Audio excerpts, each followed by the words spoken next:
तो जैसा कि लास्ट एपिसोड में हम लोगों ने देखा था कि डोंगजू किंगडम के वो दोनों ही मास्टर्स जब वो उन दोनों ही कॉर्प किंग्स के साथ फाइट करते हैं तो वो उनका मुकाबला तो बराबरी के लेवल पर कर रहे होते हैं, मगर उसके बावजूद भी वो उन्हें मार नहीं पा रहे थे। जिसके बाद एक मास्टर डिसाइड करता है कि वो बिला वजह इतनी ज्यादा एनर्जी क्यों खर्च कर रहे हैं। उन लोगों ने योंगफे से जिस चीज का वादा किया था वो लोग बस उतना ही काम करेंगे। जिसके बाद वो लोग उन डीमंस को छोड़कर फौरन से योंगफे की तरफ जाने लगते हैं। वो लोग असल में यूशिन की पावर्स को चेक करना चाहते थे, इसीलिए वो उन डीमंस को फौरन से यूशिन की तरफ लेकर जाते हैं, जहां पर वो डीमंस जब योंगफे को देखते हैं तो वो उसे देखते ही पहचान जाते हैं कि इस लड़के के पास डिवाइन ब्लड है। यानी कि यहाँ मौजूद जितने भी लोग जो डिवाइन ब्लड यूज कर रहे हैं वो इस लड़के का है, और इसी ने ही हमारे कॉर्प ड्राइव सेक को डिस्ट्रॉय किया है। ये कहने के साथ वो दोनों ही डीमन एक साथ मिलकर उसके ऊपर एक बहुत ही बड़ा अटैक करने वाले होते हैं, जिसके बाद योंगफे भी लड़ने के लिए तैयार हो जाता है।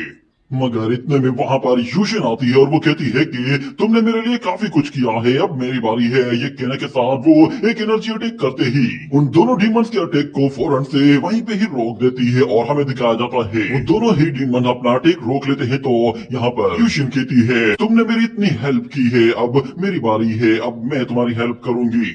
ये कहने के साथ वो फौरन से अपने आप को ट्रांसफॉर्म कर लेती है। उसका न्यू फॉर्म वो बहुत ही ज्यादा रूथलेस होता है और वो उसके साथ किसी को भी मार सकती है। और यहाँ पर वो इस वक्त अपने ही डीमन कॉर्प किंग ब्रदर्स के साथ लड़ने वाली थी, जिसके बाद वो जैसे ही उन्हें मारने के लिए जाती है, ये देखते हुए वहां पे मौजूद वो थर्ड किंग कहता है कि ये तुम क्या कर रही हो, तुम अपने ही ब्रदर साओ के साथ फाइट कर रही हो। मगर यूशिन फौरन से वहां से गायब होते हुए उस डीमन पर दोबारा से हमला करती है और कहती है कि इसमें आखिर ऐसा क्या है।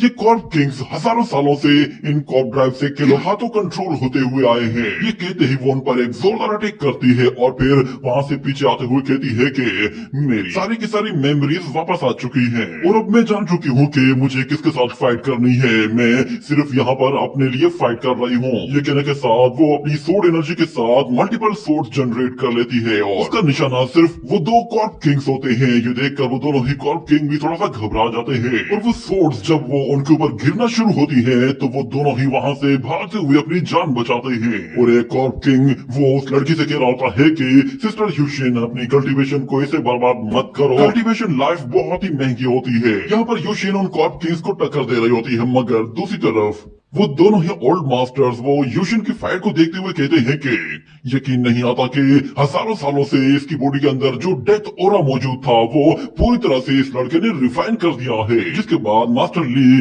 वो मास्टर ल्यूजेंग से कहता है अच्छा हुआ कि तुमने इनके साथ फाइट करने से बस कर दी, अगर तुम फाइट को कंटिन्यू कर तो मुझे पूरा यकीन है हम लोग वहां पर मारे जाते। वहां पर इस तरह उन दोनों को खड़ा हुआ देखकर योंगफे से बर्दाश्त नहीं होता और वो उन लोगों से कहता है कि आखिर तुम लोग हमारी हेल्प क्यों नहीं कर रहे और वहां पे चुपचाप क्यों खड़े हुए हो।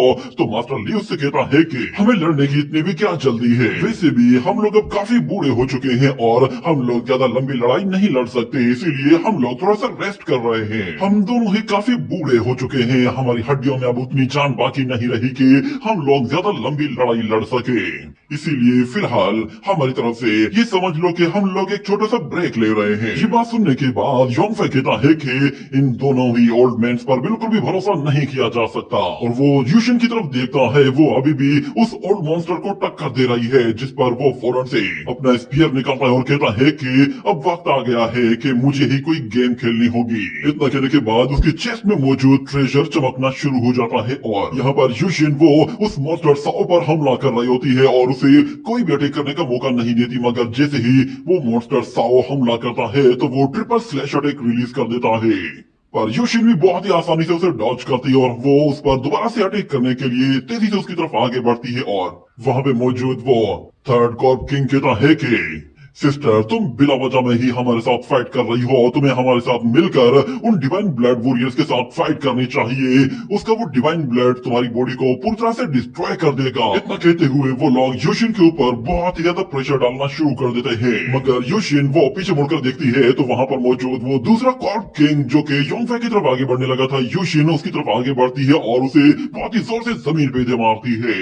इतने में वो थर्ड कॉर्प किंग फौरन से अपनी ट्रू पावर शो करना शुरू कर देता है और हमें दिखाया जाता है कि वो अपनी फुल पावर के साथ वहां पर अपनी एक कॉर्प किंग बॉडी को समन करता है, जो कि असल में उसकी एक कॉर्प किंग इनकारनेशन होती है और वो साइज में काफी बड़ी होने के साथ पूरी ताकत के साथ उस कॉर्प किंग की हेल्प कर सकती है। उस जायंट बॉडी को देखने के बाद अब यूशिन भी थोड़ा सा घबरा गई थी, क्योंकि उसे मालूम था कि अब उसके कॉर्प किंग ब्रदर्स वो फुल अटैक करने की तैयारी में है और युआन लोंग वो भी पहचान जाता है कि ये ट्रू कॉर्प किंग इनकारनेशन है। जैसे ही वो थर्ड कॉर्प किंग यहाँ पर अपना अटैक करने के लिए एनर्जी क्रिएट करना शुरू कर देता है, तो दूसरी तरफ यूशिन भी उसके अटैक को काउंटर करने के लिए अपना एक पावरफुल अटैक क्रिएट कर लेती है और उसके साथ हमें दिखाया जाता है वो अपनी एक बहुत ही पावरफुल जायंट स्वॉर्ड क्रिएट करती है, जो कि पूरी तरह से उसकी एनर्जी से भरी हुई होती है। और जैसे ही वो डीमन उस पर हमला करता है तो यूशिन भी अपनी जायंट स्वॉर्ड लेकर तेजी से उसकी तरफ आगे बढ़ती है और उस एनर्जी अटैक से जाकर टकरा जाती है, जिससे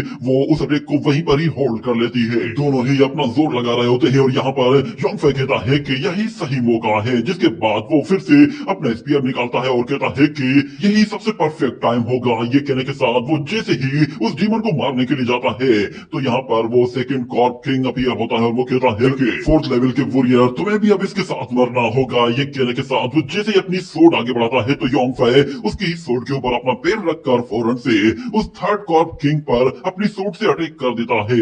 ये देखते ही युआन लोंग ड्रैगन फौरन से वो योंगफे को बचाने के लिए उसकी तरफ आगे बढ़ जाता है, मगर यहाँ पर उस सेकंड कॉर्प किंग को बहुत ही ज्यादा गुस्सा आने लगा था, क्योंकि योंगफे ने उसे डॉच कर लिया था। मगर युआन लोंग वो जैसे तैसे वहां पर पहुंच जाता है और योंगफे को नीचे गिरने से पहले ही फौरन से अपने ऊपर बिठाकर वहां से दूर ले जाने की कोशिश करता है और वो सेकंड कॉर्प किंग योंगफे को पकड़ने के लिए एनर्जी अटैक्स की बौछार कर देता है। वो अटैक सीधा योंगफे की तरफ जा रहे थे।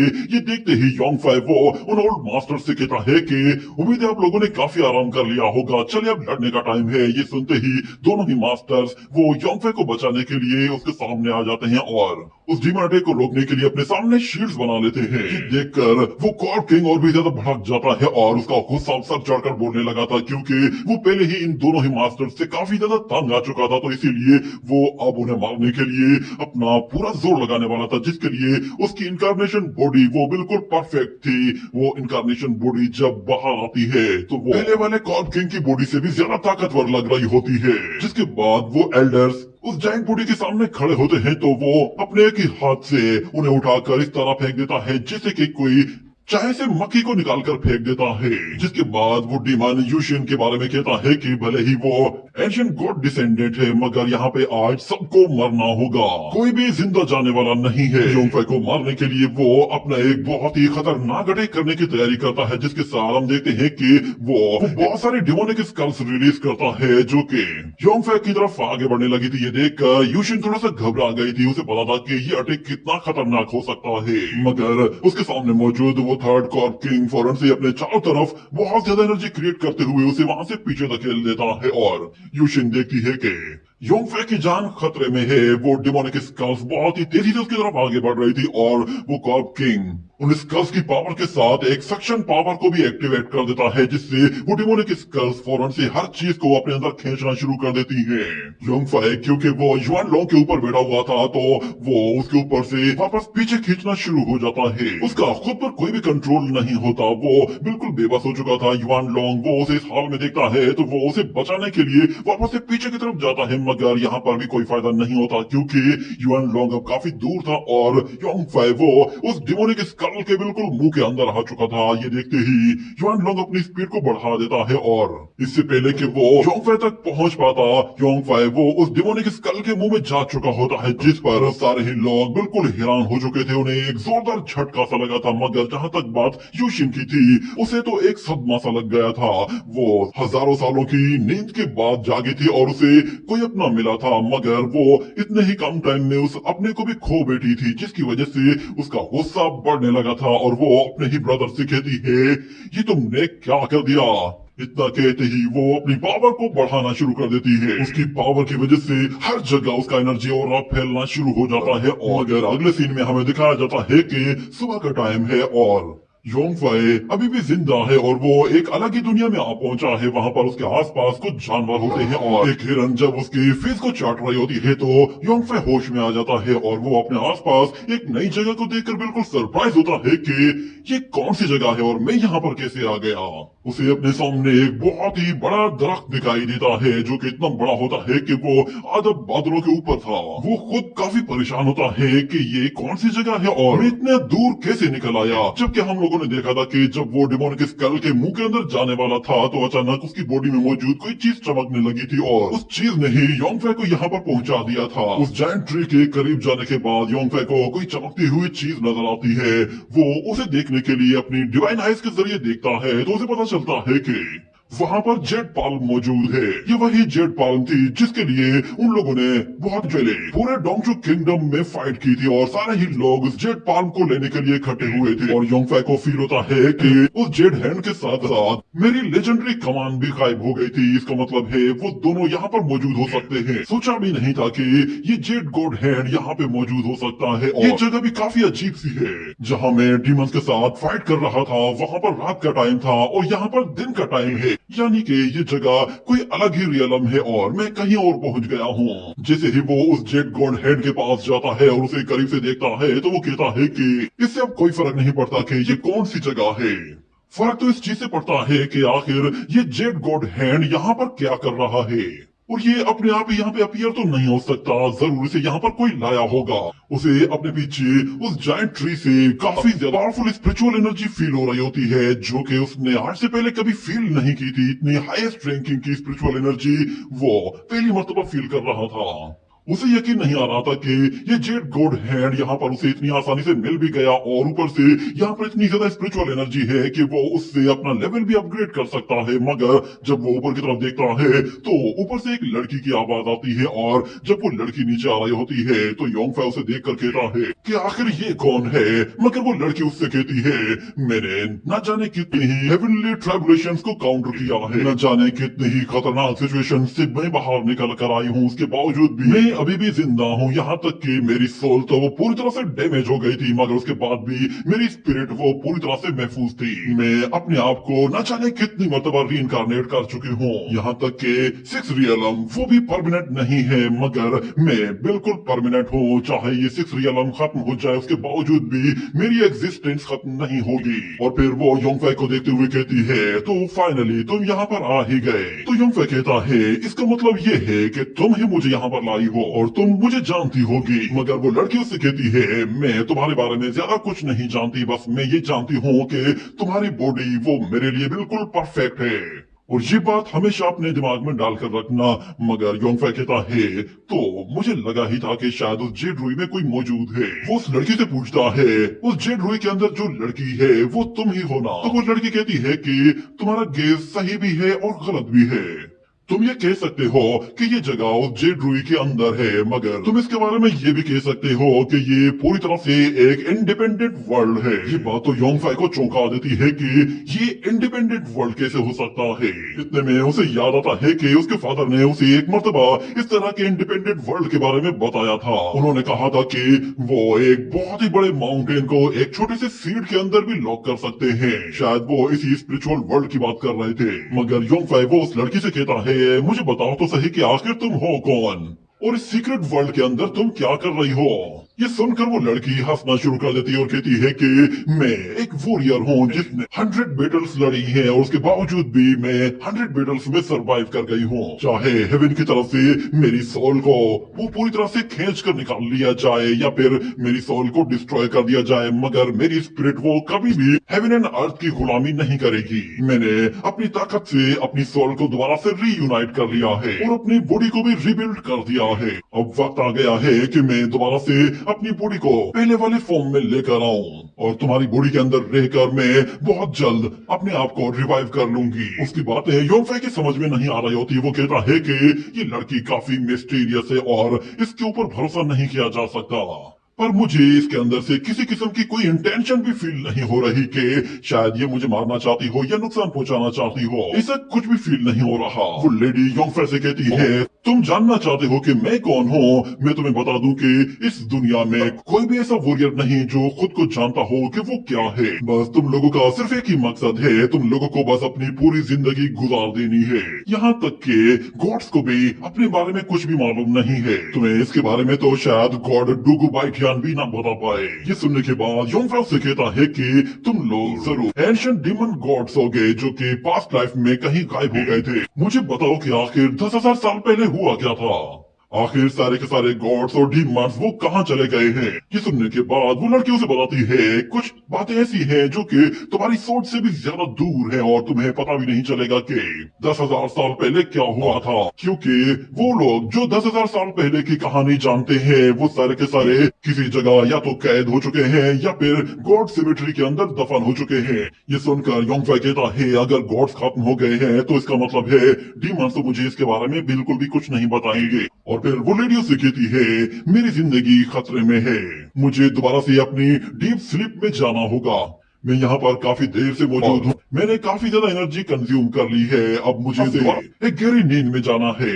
तुम जाना चाहो तो अब यहाँ से जा सकते हो। ये कहने के बाद वो जैसे ही ऊपर जाने लगती है और उसकी बॉडी आहिस्ता आहिस्ता गायब होने लगी थी, तो इतने में योंगफे से कहता है कि जरा एक मिनट रुक जाओ, मुझे तुमसे हेल्प चाहिए। क्या तुम मुझे बता सकती हो कि मैं उन कॉर्प किंग्स को किस तरह हराऊं?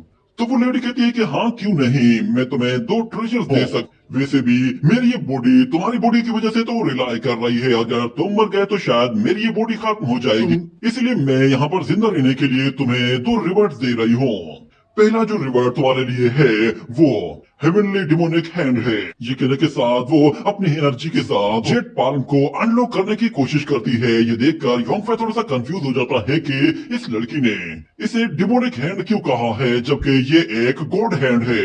मगर वो लड़की कहती है कि तुम जिस गॉड हैंड को देख रहे हो वो असल में एक अपर लेयर है जो कि एक सील की तरह काम करती है, और इस लेयर को हम लोगों ने सिर्फ और सिर्फ लोगों को बेवकूफ बनाने के लिए ही इस हैंड के ऊपर बनाया है, ताकि वो लोग इसे एक गॉड हैंड समझकर यूज करने की कोशिश करें। इस 3 रियलम के अंदर हेवनली डिमोनिक किंग्स वो अपनी कॉर्प बॉडीज के साथ मौजूद हैं, और वो वहाँ पर कहाँ दफन है इसके बारे में कोई भी नहीं जानता। मगर इतना सुनने में आया है कि उन हेवनली डिमोनिक किंग्स की पावर्स को अगर कोई अचीव करना चाहता है तो वो इस हैंड के जरिए अचीव कर सकता है। जो भी शख्स उनकी टॉम्स को तोड़ देगा वो उन हेवनली डिमोनिक किंग्स की पावर्स को अचीव कर लेगा।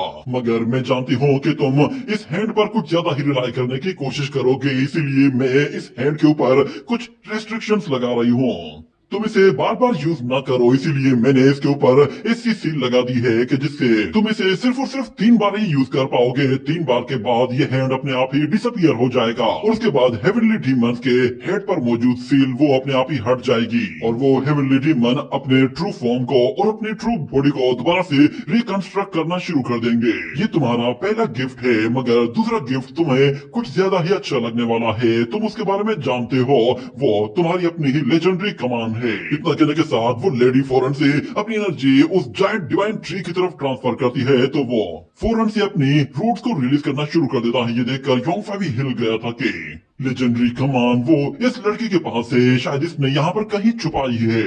मगर वो लेडियों से बताती है कि वो लेजेंडरी कमान तो असल में इस डिवाइन ट्री की एक छोटी सी रूट की स्पिरिचुअल एनर्जी से बनी हुई है, और ये वेपन इस दुनिया का सबसे पावरफुल वेपन है, और मोर्टल रियलम में इसका अपीयर होना बिल्कुल भी ठीक नहीं है, क्योंकि ये लेजेंडरी कमान मोर्टल रियलम के लिए बिल्कुल भी नहीं बनाई गई। मैं इसे तुम्हारी पीठ पर एक जगह सील कर देती हूँ ताकि इसके बारे में किसी को पता भी ना चले। इतना कहने के साथ हमें दिखाया जाता है कि उस ट्री में मौजूद जितनी भी रूट्स होती है वो सारी की सारी अब योंगफे की पीठ के अंदर जाना शुरू हो जाती है, जिससे योंगफे को काफी तकलीफ होती है। मगर वो रूट्स कंटिन्यूसली उसकी पीठ के अंदर जाए जा रही होती है, और जब वो पूरी तरह से उसकी बॉडी के अंदर एब्जॉर्ब हो जाती है तो हमें उसकी पीठ के पीछे एक पैटर्न दिखाया जाता है जो कि एक गोल्डन ट्री की तरह का होता है। और वो लेडी उससे कहती है कि जब तुम मोर्टल रियलम से इमोर्टल रियलम में आ जाओगे तो तुम्हें अपने आप ही पता चल जाएगा कि इस लेजेंडरी कमान को अनसील कैसे करना है। और फिर वो लेडी उससे कहती है, चलो अब हमारी मुलाकात खत्म हो रही है, अब अब मुझे वापस जाना होगा और तुम भी अपनी दुनिया में वापस चले जाओ। इतना कहते ही वो लेडी फौरन से योंगफाई को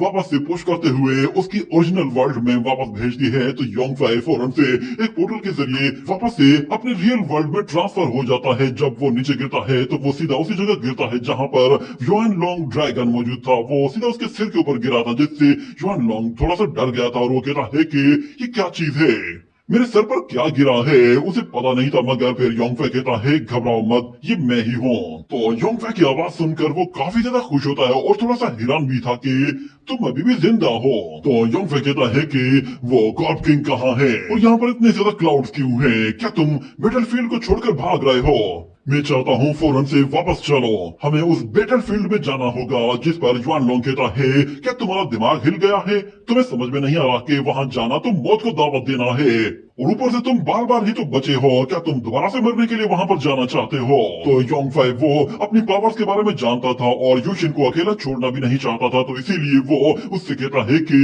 बस अब वापस चलो।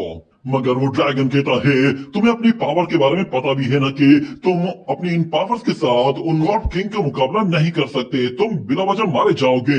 मगर योंगफाई कहता है मैंने कहा ना चलो, तो फिर चलो वहाँ। योंगफाई के दबाव की वजह से अब युआन लोंग ना चाहते हुए भी वापस से पीछे मुड़ जाता है और वो लोग दोबारा से उस बैटलफील्ड की तरफ चले जाते हैं। और यहाँ पर हमें दिखाया जाता है कि यूशिन अभी भी उन कॉर्प किंग्स का मुकाबला कर रही होती है। भले ही वो दोनों कॉर्प किंग उससे बहुत ही ज्यादा ताकतवर थे, मगर उसके बावजूद भी वो अभी भी उनके साथ मुकाबला कर रही थी और बिल्कुल सही सलामत मौजूद थे। वो कॉर्प किंग उसके ऊपर दबाव डालते हैं और उससे कहते हैं कि तुम जानती हो ना कि तुम हमारा मुकाबला नहीं कर पाओगी, बेहतर यही है कि हार मान लो। अंदर ही अंदर तुम्हें ये बात मालूम हो चुकी है कि तुम बहुत जल्द मरने वाली हो। तुम जितनी ज्यादा रेजिस्टेंस शो करोगी, तुम्हारे जिंदा रहने के चांसेस उतने ही कम होते जाएंगे। मगर यूशिन फिर भी गुस्से में उसी ब्रदर को वापस से पुश करते हुए अपने आप से दूर हटा देती है। और इतने में यहाँ पर वो थर्ड ब्रदर कहता है कि उस लड़के की बॉडी तो पूरी तरह से मेल्ट हो गई है, मुझे तो वो कहीं नजर भी नहीं आ रहा। ये सुनकर यूशिन गुस्से में पागल होने लगती है और वहाँ पर वो ब्रदर्स कहते हैं कि चलो अब वक्त आ गया है कि इसे भी किनारे लगा देते हैं। यहाँ पर यूशिन वो अपनी एनर्जी को बहुत ही ज्यादा बढ़ाना शुरू कर देती है, यहाँ तक कि वो अपने एक्सट्रीम लेवल तक जा चुकी होती है। मगर वो डीमन किंग्स वो भी इतने ताकतवर होते हैं कि वो उसका मुकाबला करने के लिए अपना सबसे पावरफुल अटैक करते हैं। और हमें दिखाया जाता है वो लोग उस लड़की को मारने के लिए अपने जाइंट हैंड टेक्निक को यूज करते हैं, जिसके साथ वो लोग अपने उन दोनों ही जाइंट हैंड्स को एक साथ कंबाइन कर लेते हैं। और कंबाइन होने की वजह से उस जाइंट हैंड की पावर 10 टाइम्स बढ़ जाती है। और वो हैंड जैसे ही यूशिन के ऊपर आ जाता है तो यूशिन को बहुत ही ज्यादा सप्रेशन फील होने लगती है और वो वहां से हिल तक नहीं पा रही थी। मगर यहाँ पर योंगफाई पहुंच जाता है और वो आते साथ ही अपने हेवनली डिमोनिक हैंड टेक्निक को यूज कर लेता है, जिसके बाद हम बादलों से एक बहुत ही बड़ा हाथ नीचे आते हुए देखते हैं। वो जाइंट हैंड इतना बड़ा होता है कि उन कॉर्प किंग के जाइंट हैंड्स के सामने वो एक बड़े से पहाड़ की तरह होता है। और जैसे ही वो नीचे आता है तो वो कॉर्प हैंड वो उस हेवनली डीमन हैंड से टकराते ही वहीं पे ही डिस्ट्रॉय हो जाते हैं। ये देखकर वो कॉर्प किंग्स भी हैरान हो गए थे। मगर योंगफाई कंटिन्यूसली उस जाइंट हैंड को नीचे लाता जा रहा था। वो डिमन हैंड जैसे ही नीचे की तरफ आता है तो वहां पे मौजूद बड़े बड़े टावर्स वो पूरी तरह से इरेज होकर गायब हो जाते हैं। यहाँ पर उन दोनों ही कॉर्प किंग के ऊपर भी बहुत ज्यादा एनर्जी प्रेशर पड़ना शुरू हो गया था, जिसके बाद वो लोग अपने चारों तरफ एक पावरफुल बैरियर बनाकर अपने आप को प्रोटेक्ट करने की कोशिश करते हैं। मगर जैसे ही वो उस हेवनली डिमन हैंड की रेंज में आ जाते हैं तो वहां पर एक जोरदार एनर्जी ब्लास्ट होता है और हमें उन दोनों डीमंस के चिल्लाने की आवाज सुनाई देती है। और इतनी ज्यादा एनर्जी क्रिएट होती है कि योंगफाई और वहां पे मौजूद एल्डर्स वो उस एनर्जी प्रेशर को बर्दाश्त तक नहीं कर पाते और वहां से काफी पीछे चले जाते हैं। और युआन लोंग वो योंगफाई को बचाने के लिए उसके करीब आकर उसे अपने सिर के ऊपर बिठा देता है। और वो लोग देखते हैं कि वो डीमंस पूरी तरह से इरेज हो चुके हैं। और यूशिन जब वो पीछे मुड़ती है तो उसे आवाज देता है, जिसकी वजह से वो पूरी तरह से हैरान हो जाती है कि योंगफाई ये तो अभी जिंदा है। वो फौरन से उसकी तरफ दौड़ते हुए आगे जाती है और योंगफाई उसका हाथ पकड़कर उसे ड्रैगन के ऊपर ले आता है। उसे जिंदा देखकर यूशिन बहुत ज्यादा खुश हो रही थी और कहती है कि तुम ठीक तो हो, तुम्हें कुछ हुआ तो नहीं? तो योंगफाई कहता है नहीं, मुझे कुछ भी नहीं हुआ है, मैं बिल्कुल ठीक हूँ। मगर यूशिन वो पीछे मुड़कर देखती है और फिर वहां से जैसे धूल मट्टी हटती है तो यूशिन उन कॉर्प किंग की डिवाइन पिल्स को फौरन से अपनी तरफ खींच लेती है। वो दोनों ही डीमंस मरने के बाद डिमोनिक पिल्स में कन्वर्ट हो गए थे। और योंगफाई अपने उसी हैंड की तरफ देखता है और कहता है कि मैंने सोचा भी नहीं था कि हेवनली डीमन किंग हैंड वो इतना ताकतवर होगा। यहाँ पर तो उस एक हैंड ने पूरा गेम चेंज कर दिया है। इसी के साथ ये एपिसोड भी यहीं पे ही एंड हो जाता है।